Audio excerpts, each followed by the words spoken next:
Welcome back to episode 2 of Let's Go to the Library. This is my brand new series where you're going to come with me as I go to the library to find a book or group of books that meet a specific theme or topic based on a TBR jar prompt. Anyone who's new here, hello, my name is Carly. I read and review a lot of books online. I've been doing that for about 5 years, and I'll be honest, the majority of those books have been newer publications, advanced reader copies, publisher-issued books. And I find myself lately feeling a little burnt out on the new book, the new shiny book thing. I feel like I am missing out on older backlist titles, gems that are just sitting at the library waiting for me and you to discover. So I came up with this plan of we're going to use my TBR jar. Let's grab it. Where is it? Here it is. We're going to use this TBR jar to help us discover those titles. If you did not see episode 1, at the end of that video, we drew from the TBR jar to discover what our episode 2 prompt was going to be. Watch here.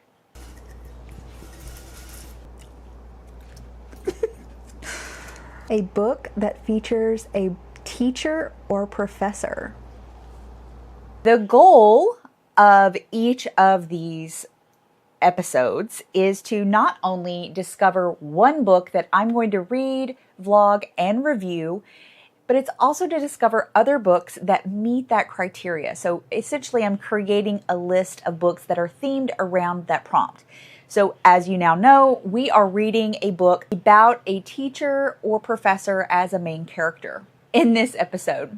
I am eager to dive in, and hopefully you are too. So sit back, relax, grab a snack, brew a cup. Let's go to the library. We are on our way to the library yet again. I'm going to drive, not walk, because it is like 90 degrees here. We drew a really fun prompt at the end of last month's video. I've got a great list of books that I've compiled that meet this prompt, but there are 3 or 4 in particular that I am most interested in. I already confirmed that they should be available at my branch. Let's go pick up those books. I'm going to check out as many as I can find of those 3 or 4, and then bring them home and read the first chapter and see which one catches my attention the most. Let's go see what we can find.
Super successful trip.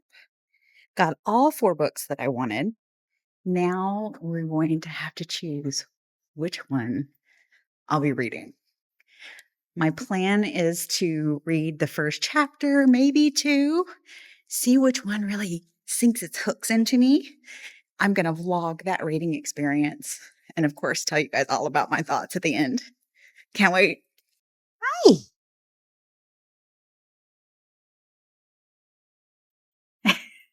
We're on a mission to read the first chapter of each of these books in order to discover which one we are going to be reading for the month of August. Welcome back. You just saw me go to the library and find all 4 of these titles. Here, I'll zoom in for you. Each of which has a teacher or professor as a main character. So it is hot here, and nowhere in this house can I sit and be cool other than right here on the sofa with the fan. I've turned the AC off so you don't have to deal with that, but you're going to get the wind effect here. I am about to read the first chapter of each of these books. I don't know where my watch is. I have about an hour and a half before I have to leave the house. I have an event tonight. So let's do it. Let's read each of the first chapters of these books. I am not sure. They all sound really good. First up is The Historian. This is classic horror. Breathtakingly suspenseful and beautifully written, it's the story of a young woman plunged into a labyrinth where the secrets of her family's past connect to an inconceivable evil, a dark 15th century reign of Vlad the Impaler. I don't know if she is the teacher or not, but supposedly this book came up a lot in my research for books with a teacher or professor as the main character. Next up is The Children's Blizzard, a story of courage on the prairie inspired by the devastating storm that struck the Great Plains in 1888, threatening the lives of hundreds of immigrant homesteaders, especially school children.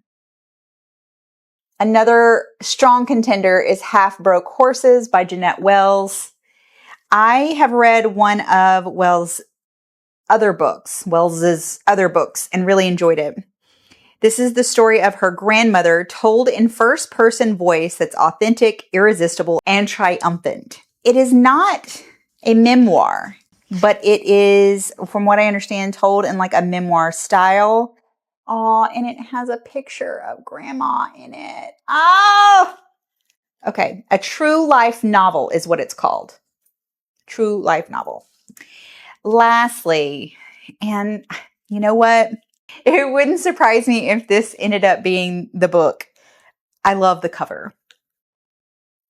The Summer Before the War, East Sussex, 1914, the end of England's brief Edwardian summer, and everyone agrees that the weather has never been so beautiful. Rather than the blurb, a luminous story of family, a town, and the world in the final moments of innocence as is lingering and lovely as the summer sunset. Soon the limits of progress and the old ways, again, 1914, will be tested as this small Sussex town and its inhabitants go to war. Okay. I'm not sure. I'm not sure which of these it's going to be. Let's start with The Historian. Okay. It's only a few pages long. Remote.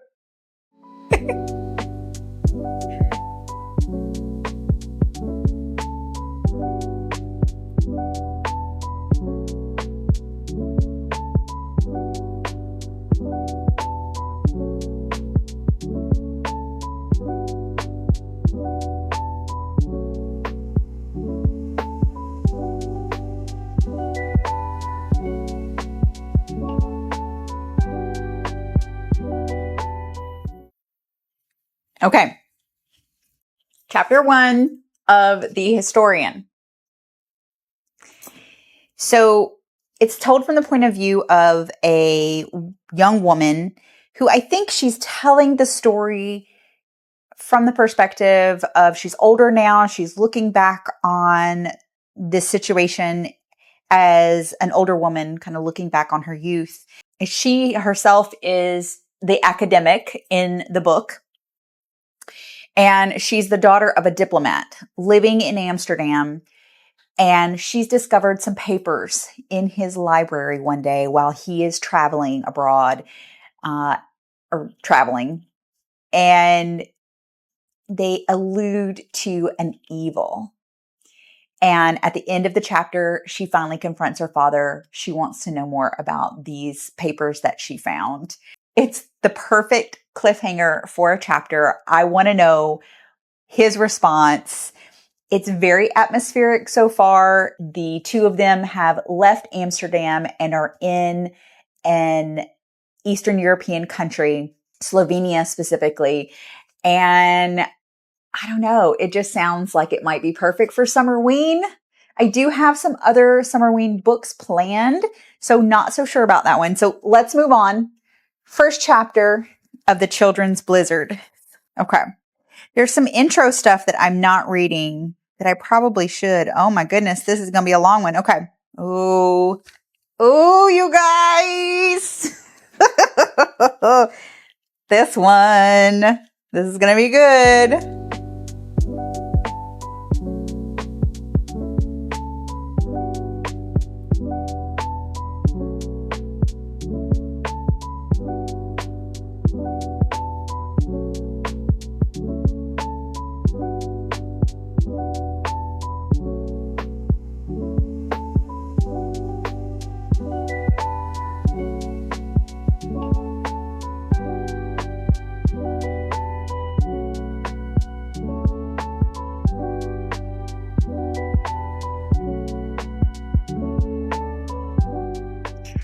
Yeah, no, we're not. So I didn't even finish the first chapter. I can tell that this book is not for me. It is very promising. And I think that it's one that I might try again on audio. I don't know though. It is very confusing. Like, who am I even reading about? What? It shifts from point of view to point of view. It shifts in timelines as if someone's thinking back and experiencing like a memory or a flashback, and then suddenly you're thrust forward again in time. And I had one page left of chapter 1, and I can tell you already, I will not be reading this. All right. Half Broke Horses. Again, this is the true life novel. Let's check it out.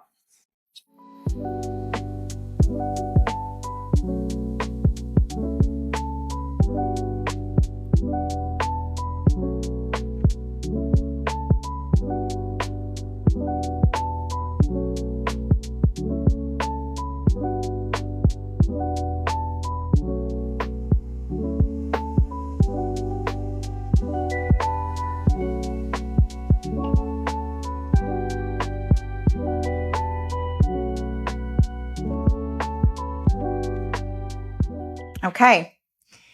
Short, quick. I love the narrative style. It is, again, told in first person. It's told from the perspective of a 10-year-old child, at least this first chapter. I'm really curious. I don't know. Okay. So going back to the brief synopsis, by age 6, Lily was helping her father break horses. At 15, she left home to teach in a frontier town, riding 500 miles on her pony alone to get to her job. No nonsense, resourceful, and spectacularly compelling grandmother. In chapter 1, a flash flood comes out of nowhere, and this 10-year-old girl must save herself and her 2 siblings. That's the entirety of the first chapter. And I love it when a book like throws you into the action like that. So far we've got stage setting, a mystery, a hint of something evil versus thrust right into the action of a first person narrative that I think will pack a big punch. All right, now on to The Summer Before the War, which, knowing me and a war story, I don't know, y'all.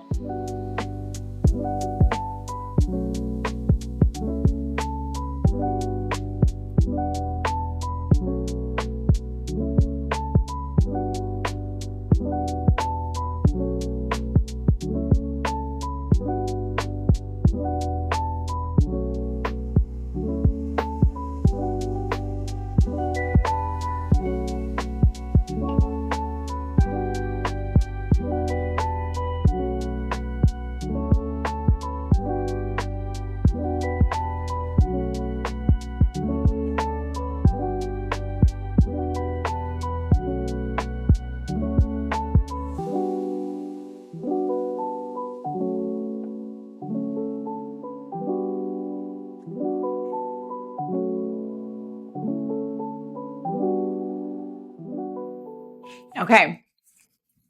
Chapter 1, The Summer Before the War. This, I mean, you saw, I was chuckling throughout. It is witty and quintessentially British. I am drawn to this because I'm drawn to more character-driven stories. And I feel like the other two are probably going to be a little bit more plot-driven, particularly the historian. I don't know. I'm really torn. How do I decide? How do I choose? I mean, this guy is thick. I'm going to be reading this forever. 473 pages. But I'm feeling particularly drawn to it. I don't feel like I got enough of the character in the historian to feel compelled to continue reading simply for the sake of the character. I am compelled by the mystery and, as I said, the hint of evil. I am drawn to this mostly because I've been reading so many really great stories like of a place and time that I think that this will be great. It's so short. I mean, I can probably finish this in like a day. I don't know though, because the last book in the library project was a book written by a woman about the women in her family history.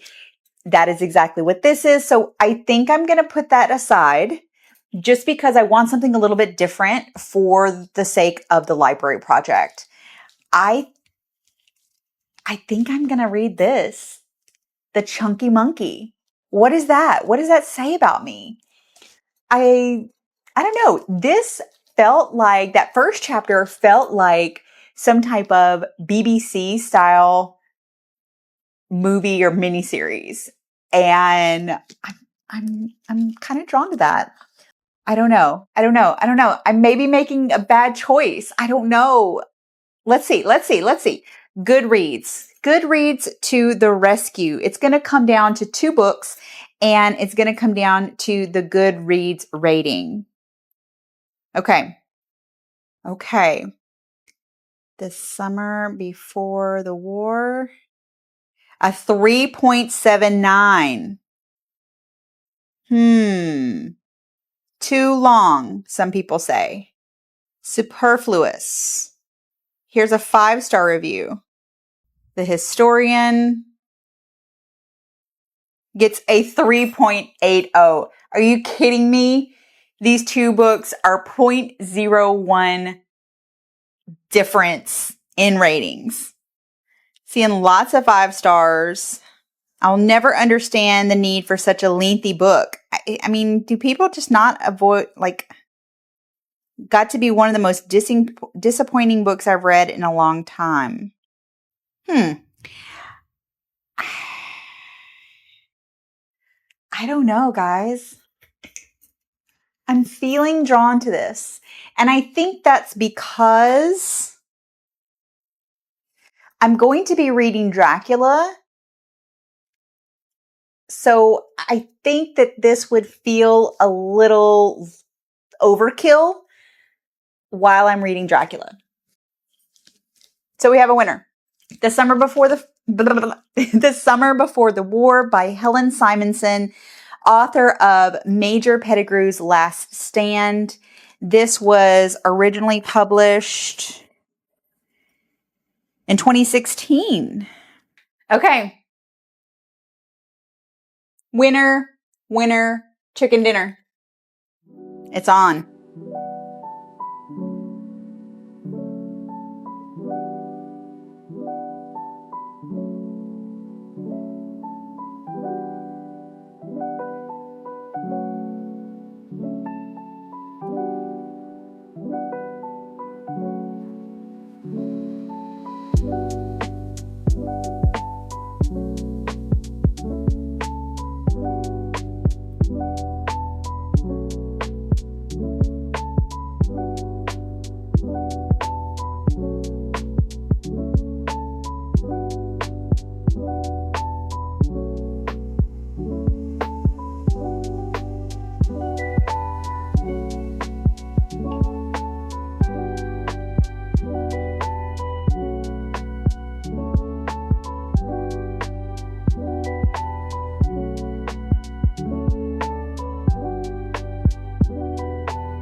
I don't normally hold the microphone, but I figured with the waves in the background, which I want to keep in the background if possible, I would try holding the mic. I'm going to have to see what kind of editing I can do, if this is even usable, but I wanted to come on and talk about the next few chapters of The Summer Before the War. Again, Helen Simonson. This is my book for a book with a teacher or professor as a main character. This book is delightful. It's delightful so far. What I will say is that it has super long chapters. I've been reading this today, off and on throughout the day, and I think I'm only through chapter, let's see, 3. Yeah, no, 4. I'm currently in chapter 5. And it says I have 29 minutes remaining in the chapter. I switched to the Kindle. I did check out the Libby version of this, so this is still a library hold. I checked out the Kindle version because we were coming to the beach and I did not want to bring a library book to the beach. It's funny because we're staying at this gorgeous hotel right on Laguna Beach, the ocean, literally. I'm sitting on the patio. It's stunning. We have kept the door open quite a bit, and I bought a copy of A Pair of Aces from the Laguna Beach bookstore the day we arrived. It's all wrinkly, and I haven't even opened it. It's just from the humidity coming in off of the water. I'm sweating, as you can tell. We're about to go to dinner. And I thought I'd come in and tell you a little bit about this book. So this is obviously set pre-World War I. It's in a small town in the UK. I know they've told me the location. I just can't remember. It's about, so far there are 4 main characters. We have Beatrice, who is the young school teacher. Her father has just died, so I'm really relating to her storyline. And she has taken a job as a tutor. Apparently, Aunt Agatha, one of the other main characters, and one of the aristocratic ladies in the small village have appealed to the village elders. I'm sure she uses the exact frame. I'll get that information. They're part of kind of the village, representation. And they have appealed to the powers that be in the village to hire a woman to help tutor the young boys at this local school. Up to this point, it's only been men. So these 2 women have successfully appealed to the powers that be to allow them. Oh my God, these waves. Can you guys see that? Have allowed them to hire Beatrice, whose father, again, has just died. Up to that point, her father's a writer. She's been traveling around with her father to different speaking engagements and just kind of being his right hand. So his death has left her kind of aimless. So she took this position. Her aunt helped her to get it, and she's only just arrived in town. Upon arriving in town, she first meets Hugh and Daniel. These are the young nephews of Aunt Agatha. Agatha and her husband have never had children. They have nephews and who are not brothers, they're cousins, who they have kind of every summer taken in, and holidays and various different, times of year. The boys have come to stay with them. So Agatha has this affinity for her 2 nephews, and they could not be more different. Hugh wants to be a medical student. He is all but promised, in his mind, he's all but promised to a young woman who, she's the daughter of the surgeon that he's training under during his medical training. And Daniel, I still haven't gotten a good grasp on what Daniel is going to be supposed to be. He kind of is a lad of leisure. He is becoming a poet, but there's also, I think, some expectation that he's going to go into kind of the family business. I don't yet I think she's told me that, but I can't recall what that is right off the top of my head. So those are our four main characters, and we don't yet have a spark of romance yet. There's some interest between Beatrice and Hugh, primarily on Beatrice's part, but there's an appeal to Daniel as well, even though he's a little bit more arrogant. He's, flashier than Hugh. Hugh is much more down to earth, science minded, and that appeals to Beatrice, who is also really down to earth, science minded, well educated. So I'm really curious to see where this goes. What I can tell you is this: it is going to be a little bit of a slower read for me because of some of the dialect and language that the author is using, both in the dialogue as well as just her narrative. I'm the type of person, I have to kind of read certain things a couple of times, read some sentences a few times, and I'm kind of having that experience with this book a little bit, and I don't know if it's just because I'm a little distracted trying to read at the pool or what, but I'm hoping that I get a little bit more of a flow with this book. Otherwise, I think this one's going to take me a while. I have read 5 chapters, or I'm in the 5th chapter. I'm 15% of the way into this book, according to my Kindle. Will I go back to the physical, or will I stick with the Kindle when I get home? I'm going to try and do a little bit of both. I love to read on my Kindle at bedtime, so maybe if I switch between the two. I also managed to get the audio copy, so I'm going to check out a chapter on the audio just to kind of get a sense for what that's like, so I can let you know, because I know some of you are really interested in audiobooks. But I plan to read this primarily with my eyeballs. I do think I'm going to try and switch back to the physical, though, because that was a big part of why I think I loved Cane River last month so much. So, welcome to Laguna.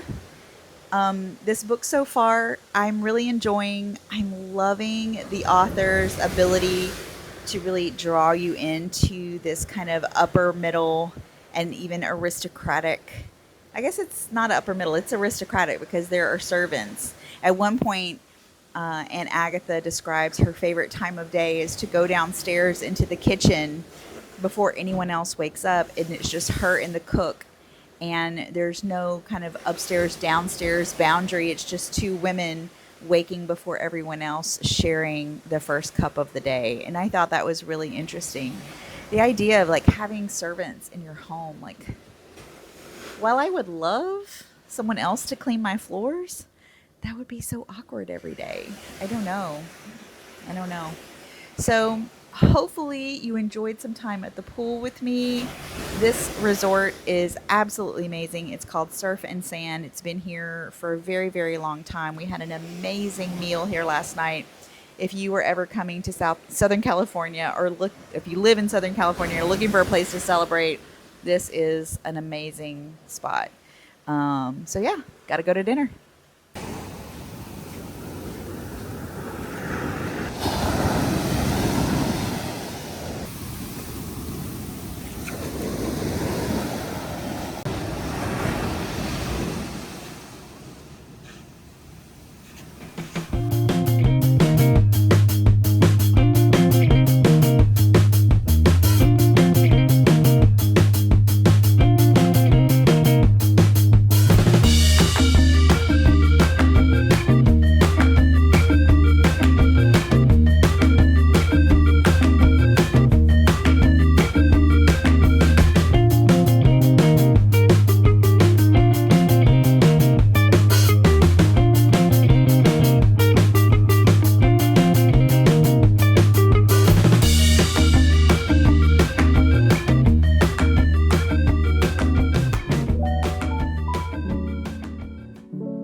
I feel like I haven't done a great job this vlog of stopping and telling you how I'm feeling about the book. I've done a great job of capturing images or videos of me reading, but not checking in. So let's do a mid-book check-in. Um, I I don't know that this book is going to be for everyone. There are aspects of this book that I really am enjoying. You have already seen that I am laughing aloud a lot in this book. It is quintessentially British. And what I mean by that is there's dry British wit and humor. It is very much an upstairs book. Um, we have a lot of aristocracy. I think it's juxtaposed well with not necessarily poverty, but impoverishment as a result of World War One. So again, we have our main characters are sorry, can't think of anybody's name right now. I just got through creating a bunch of content, so I'm a little fried. Okay, so again, we have Beatrice. Beatrice has come to this small village in, I believe it is Sussex. Let me double check. I'm right. It was Sussex, or it is Sussex. So she comes to this small town. She has um, essentially kind of won this position as a Latin teacher. I think in my previous check-in, I misspoke and said she was just a teacher, but she's there specifically to teach Latin to the young boys at the local school. She is kind of learning how to integrate herself into this small town village. And there is a lot of kind of jockeying for not necessarily power, but position within the town, even before the onset of the war. Now the war is, war has been declared, and the town have started to take in refugees, um, and it's it's just been an interesting look at that time, and specifically British culture, aristocracy, or the aristocracy. It reminds me a lot, like the language, the dialogue, the interactions between the characters reminds me a lot of Downton, which I love. Um, but it's really dense isn't the right word. There are a lot of characters, and it's very into the minutia of these stories. So it's not very plot driven at all, though there is a storyline and a plot happening. It's just one of those stories that it's slow. And I think that's one of the reasons why it's taken me so long. In addition to, I've had a lot of things going on. We went on our travels last week, which you saw. This week I've been back to work, and work has been bananas. So I've been trying to squeeze in reading whenever I can. I actually have both the physical copy, the electronic copy, and the audiobook copy of this book from my library. I'm going to be doing some household cleaning and chores for the rest of the day. It's Sunday. I have the audiobook copy that I am going to be listening to, switching over to that. I am right at around 53%. Um, Again, I don't think that I'm enjoying this book. I feel like I'm not conveying that very well. I am enjoying this book. I love how funny it is.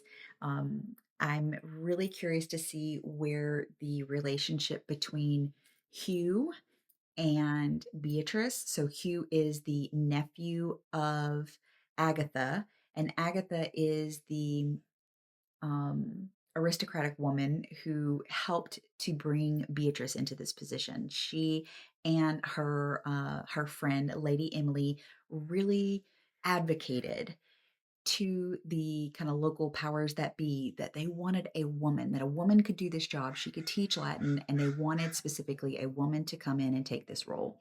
So they're really kind of her sponsors. And Agatha's nephew, Hugh, has just enlisted. He is learning, he's in the final stages of becoming a surgeon, and his mentor, his surgical mentor, has joined up and is taking a group of young surgeons to the front lines to create a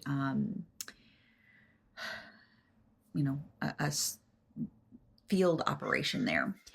And Hugh reluctantly signs up when he's kind of, I feel like, bullied a little bit by his love interest, which is not Beatrice. It's the daughter of his mentor. And, at one point she tells him, there's a fly in here. So we got the crows and the flies. At one point she tells him that she and her friends are planning to issue white feathers to any one of her father's proteges that does not sign up to serve under her father. I don't know what to say about these crows. There is a spark of something between Hugh and Beatrice. And I'm not sure if that's going to go anywhere. And to be honest, I'm not really sure that I want this to turn into a romance. I'm very much enjoying, like I said, how all the different people interact with each other. And it's really interesting to hear the townspeople, especially those in positions of power, the aristocracy, talk about the refugees that they brought in.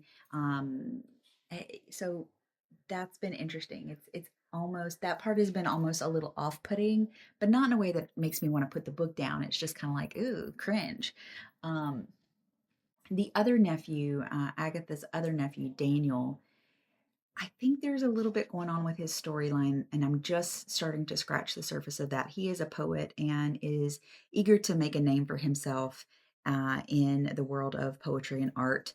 And he has a friend with whom he is planning to, or was planning prior to the onset of the war, to create like a publication. They were planning to go to Paris, live in Paris, and create a publication focused on poetry and art. And when the war was announced, he shifted gears. They were going to do this in London. And now suddenly his friend's father, another aristocratic man, has almost kind of disappeared the friend. And Daniel is not responding very well. So I think there's more to their story, and I'm really curious about that. Overall, this is feeling very much like a cozy British fiction. There's not a lot of mystery, so I don't want to call it a mystery. It just feels like you're spending time in this cozy little village alongside this really interesting mix of people. And again, it's giving me Downton vibes. So I'm into that, making me kind of want to rewatch at least the movie, the first movie. So that is my check-in. That is where I am. Now I'm going to shift gears, and we're going to listen to some of this book and see how I like that. I will say that I have found it much easier to read this book on my Kindle than the physical copy, mainly because the physical copy is huge, and I've been reading a lot in certain situations where I don't want the library's physical copy to get damaged, like on the beach, for example. So I've been really leaning on my ebook copy of this one. So let's see where it goes.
got my massager on. This is new. I'm obsessed with it already. I love that you can like clip it around you and you can go completely hands-free. It is completely wireless, which I absolutely love. And I pretty much had it on all weekend. Um, so highly, highly endorse this. I'll put a link below so you can shop for this if you want, if you're looking for something like this. Seriously, it's been really nice.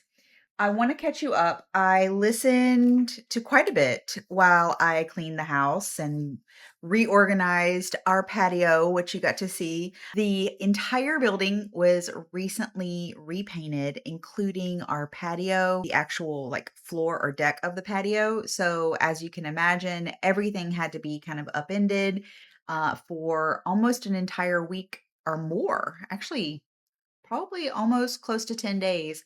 A lot of the plants that you saw outside were inside. It was just pure chaos. In addition to that, we bought a ruggable rug to replace our old ruggable rug like a month ago. And then we heard there were going to be paintings, or like we didn't know if they were going to be coming in and out. So we decided not to put the rug down until after all the painting was done. So that's what we did today. We put down the new rug. We reorganized our patio. I'm obsessed with the new rug. I love it. One of the things that I felt really strongly about, because the old rug I absolutely loved, but it had become irrevocably, can't say that word, stained, because we eat at the coffee table. We have no space for an actual table, and we end up not sitting at the bar. In between lots of foot traffic and food stains, the old rug, no matter how many times I washed it, no matter what I tried to treat it with, it was disaster zone. Now we have this plastic piece, this clear plastic mat, which you really can't see unless you're looking for it. Let me see if I can show you guys.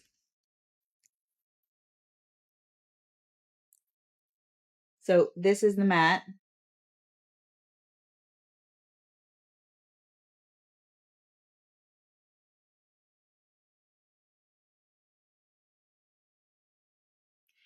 I've become that woman now where there's a clear plastic mat to protect mostly his side.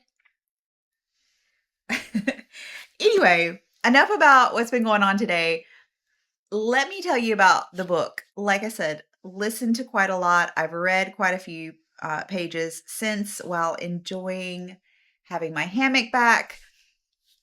And I'm really much more in love with this book than I was the last time we connected. Not that I wasn't enjoying it.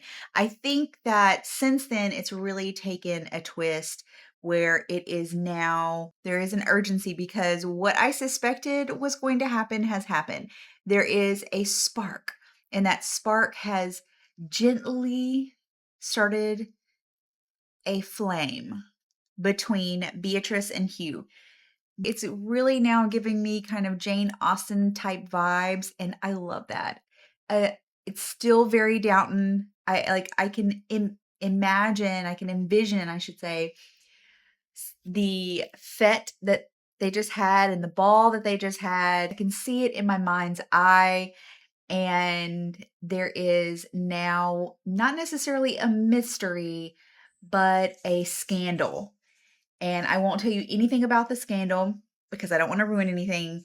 Having said all that, it's picked up a lot since the 50% mark, which is basically about where I was when I last updated you. I think I was at like 53%. Since then, I've probably completed about another 20% of the book between the audio and the pages I've read so far. I am eager to get back to this book. I have probably about another hour before I have to start cooking. And what I'll probably do is switch back to the audio then. Not that I'm trying to rush through the book, but I'm kind of trying to rush through the book. I need to get started on another physical book. And for some reason, I can only read one physical book at a time. So having said all that, I have about, let's see, acknowledgments,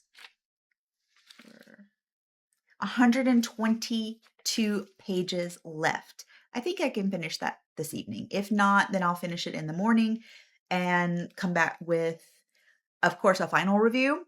There's so many scenes that have made me laugh, which you've seen, but there is a scene in here where Beatrice received a proposal and it was hysterically funny.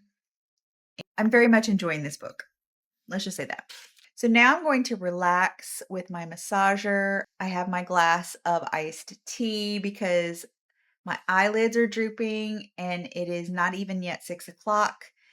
So I've got to get a little caffeine kick and get back to the book. Oh yeah, Fozzie's enjoying his Sunday, you guys.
Okay, so I'm going to try not to cry. I finished this book this morning. I had just about a little less than 70 pages to read this morning, and I am overwhelmed with emotion at just the conclusion of this book. It was everything I was hoping it would be and even more. I promptly then listened to the epilogue again while walking the dog just to kind of revisit that feeling. I didn't want to let it go. And while this was not my favorite book in the world, it was really, really good. And I have a feeling that anyone who loves British fiction, British drama, period stuff related to World War I is really going to enjoy this book. I think this is one of the best books that I've ever read about a community's experience of World War One. I also think this is quintessentially British. This book was so British. Not that I'm an expert on that, but I feel like it is everything I love in a British novel or drama. Aspects of classism and the aristocratic system that doesn't exist to the same degree today, but did at this time. It also has that really kind of heavy emphasis on what is prim, what is proper, what is appropriate for a lady or even for a gentleman or for someone of a particular class to do, say, or not do or say. it felt at times very nostalgic for Jane Austen, and I did very much appreciate that. I will say the last couple of chapters of this book were so poetic. They were really beautifully written. And as a result, I just fell in love with the book even more. If you've watched to this point, then you know there are times when it sounded like I was struggling a bit with this book. And I won't lie, the first 40% or so, while it was enjoyable, it was funny, it was sharp, it was witty, it was slow. And there were a lot of characters to meet and a lot of not necessarily world building, but momentum building in this book. Then we hit that 50% mark and things started to really pick up. And I will say that the last 30% of this book was so much faster paced than the first half of the book. And I think a lot of that had to do with it was the war. The war is, they're now at war. So there's a little bit more of a sense of urgency. And I think that that was deliberate by the author the more I reflect on that, the first half of the book is really a reflection of what life was like before the war. It's just, it's young people were finding their way and finding love or not finding love. And, really, at least the main characters in this book who are of more of an aristocratic class, it felt relaxed. We're going to study this, or I might do that, or, I'm going to go to tea at so-and-so's house this weekend, or there's a ball coming up. And there was not that sense of urgency around life and decisions and choices and, making one's mark the same way that there was in the latter half of the book. I think that that was, again, a really direct and deliberate decision by the author. So in hindsight, I can appreciate that more relaxed pace of the beginning of the book. I don't want to give anything away for anyone who is planning to read this. Just know that the conclusion of this book, while it was utterly satisfying, like unbelievably satisfying, it was also really hard. Yeah, I did not tear up, but I became verklempt, as one would say, like I am right now. The characters in this book in the end are all redeemed. Maybe with the exception of one or two, and they're supposed to kind of be the bad guy characters. I'm looking at you, Bettina. Um, I do think that anyone who enjoys cozy British stories is going to really, really love this book. It just had everything that I want from that PBS masterpiece documentary, or not documentary, that PBS masterpiece show that I'm drawn to. And again, I'm going to go back and talk about Downton. This made me want to rewatch Downton, even though it's not quite the same. It's the storytelling style. It is the dialogue. It's kind of uh, the issues faced by the characters in this book reminded me so much of Downton. And I need to spread my wings and, fly beyond the Downton period period piece. So if you have any other recommendations for cozy British dramas that you think I would enjoy if I loved Downton, then please let me know. And please do not recommend The Gilded Age on HBO. I think it's HBO. I tried watching that and I did not enjoy it as much. Maybe I should go back to it, but that's not what I'm looking for. I'm looking for something specifically like a quintessentially British. I hope that you enjoyed this journey. I will say it took me a lot longer to read this book than my previous book in the previous episode. They're about the same length. I actually think that Cane River, the book that I read in episode 1, is a little bit longer, but I was just so enthralled with that story.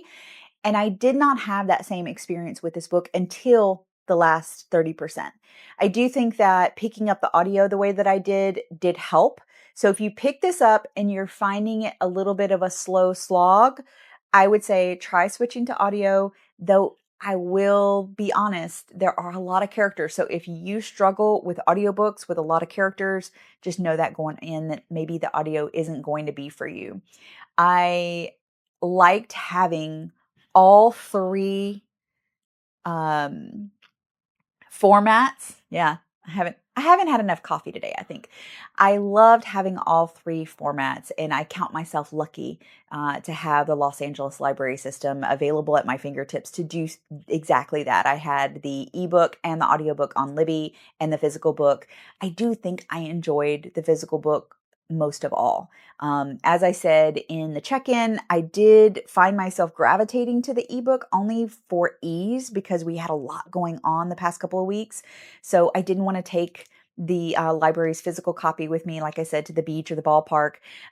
So I loved having all three formats, but I really, really, really enjoyed the physical copy of this more than the ebook or the audiobook. I think that this type of book is meant to be lived in, sat with, savored, and I don't think that you get that same experience with the ebook or the audiobook formats.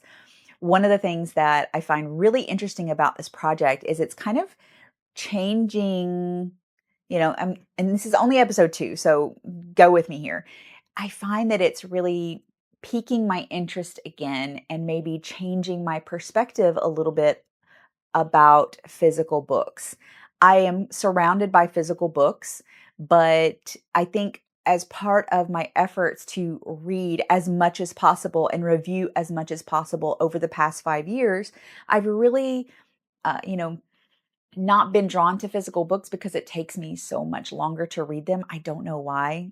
I mean, I'm sure there's some study out there. If you have it, point me in that direction. I can read like this on my e-reader, and obviously I go through books much more quickly on audiobook than even e-reader.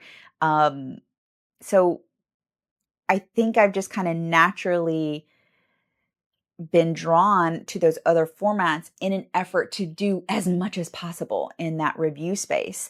And I really want to change that.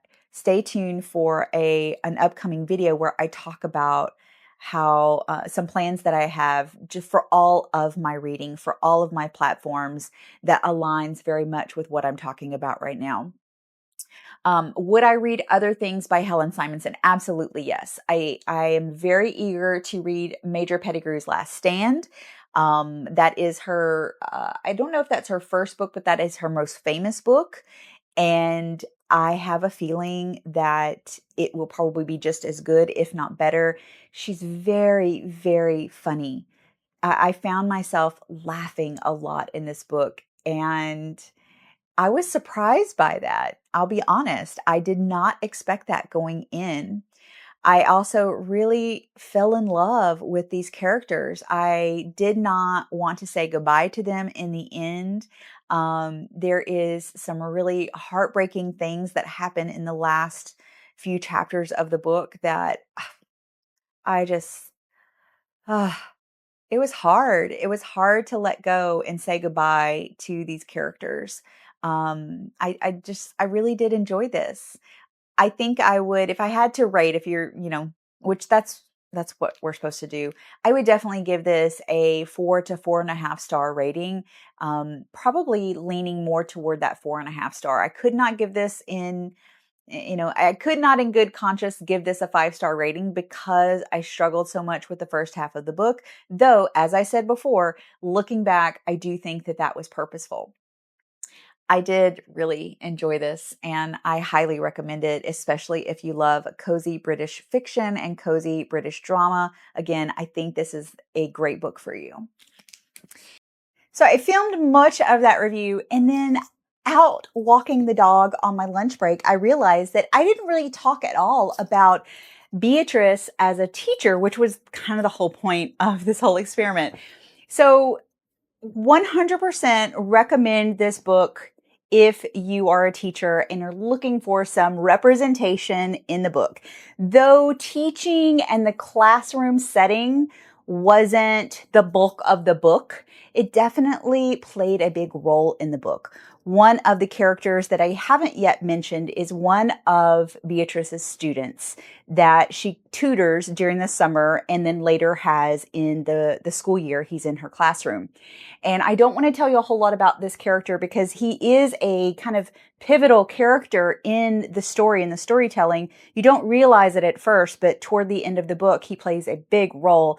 And I don't want to go into a lot of detail about that because I do think that that will end up being a spoiler. But when we first meet Beatrice, it's the summertime. She's just arrived to Rye, again, the small village in Sussex, where this book takes place. And she takes over the tutelage of 3 young local boys who Hugh had been tutoring in the meantime in between Latin instructors, tutoring the boys in Latin and maybe it sounds like some science and other things. She immediately recognizes that one of the 3 boys really enjoys Latin and has an aptitude for it. And she wants to really foster that. So we see that kind of play out throughout the book. And again, I don't want to go into a lot of detail about what happens because I do think that that will be a spoiler, but it's really, sorry, I just got back from the dog walk, so it's hot. I do think that the relationship that Beatrice has with this student, and I say relationship, loosely, the exchanges that she has with him are really meaningful and powerful. And I could see them being especially so for someone who has, ever taught or aspires to teach others. You really see her pull for this kid and also face some challenges in helping him reach the level of, educational achievement that she hopes for him. So I do think that there is some great teaching representation in this book. There's some great banter between the teachers in kind of the lounge area. I really chuckled at some of those exchanges. You don't really get to those parts until about a third of the way into the book and maybe like that 30 to 60% mark. That's where you're going to get that real teaching storyline is going to really come to fruition. When Beatrice first comes to Rye, she has never taught before.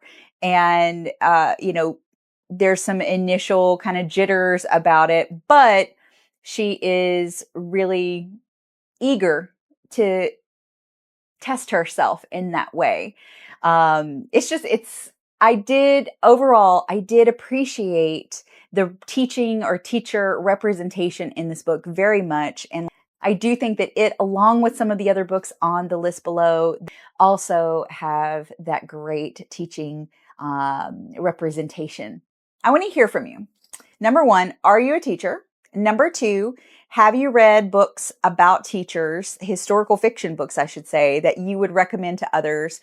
Drop those down in the comments below and let's help build an even bigger list of recommendations because I do think some teachers are going to stumble onto this video and hopefully so. I really enjoyed that element of this book and it's fun to create lists and themes and hopefully this was fun for you guys. It is time. It's time for us to choose episode 3's theme. As I said in episode 1, I do think we want to stick with the pink, at least for now. Ooh, this one's going to be fun. Oh, so this is a little bit easier. A book set in the 30s. I may have to make this a little bit more specific for the purposes of our video. I mean, I am surrounded by books that I know are set in the 30s that I haven't yet read. But again, we want to find backlist books, older books, things that maybe aren't shiny and new like majority of the books on my shelves that have stood the test of time. I am very curious about what I can find in regards to this prompt. So if you have any suggestions for a book like that, definitely let me know in the comments below. I have also, in keeping with our theme for episode 2, a book about a teacher or professor, I have created a blog post, which I've linked below, with all the books that I researched and found, and some that I've already read and can recommend.